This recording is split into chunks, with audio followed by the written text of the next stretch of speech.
does Wilson go from Princeton to the presidency? People have gotten to know him. He's speaking some kind of a national figure. People obviously at Princeton see his strengths and his weaknesses. What's the path from Princeton to the White House? I mentioned the fat years and the lean years, and it's in those 4 later years at Princeton where it's becoming a terrible burden, not only on Wilson, but on his family, because he's just fighting with everybody. He's tried to reform Princeton. He's done extraordinary things by improving the faculty. He's rebuilt the campus in a beautiful Gothic style of architecture. All of that's been great.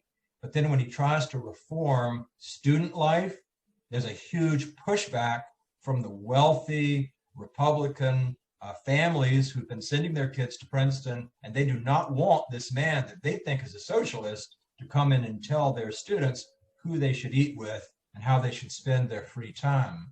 That's called the quad fight.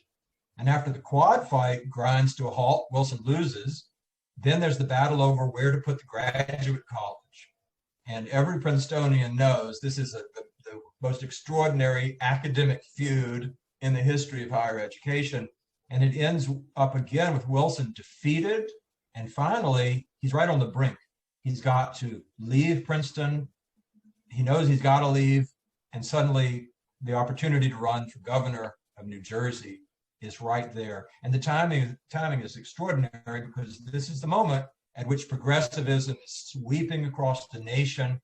And Woodrow Wilson is an absolute outsider candidate. And so he's never even been to the State House in New Jersey.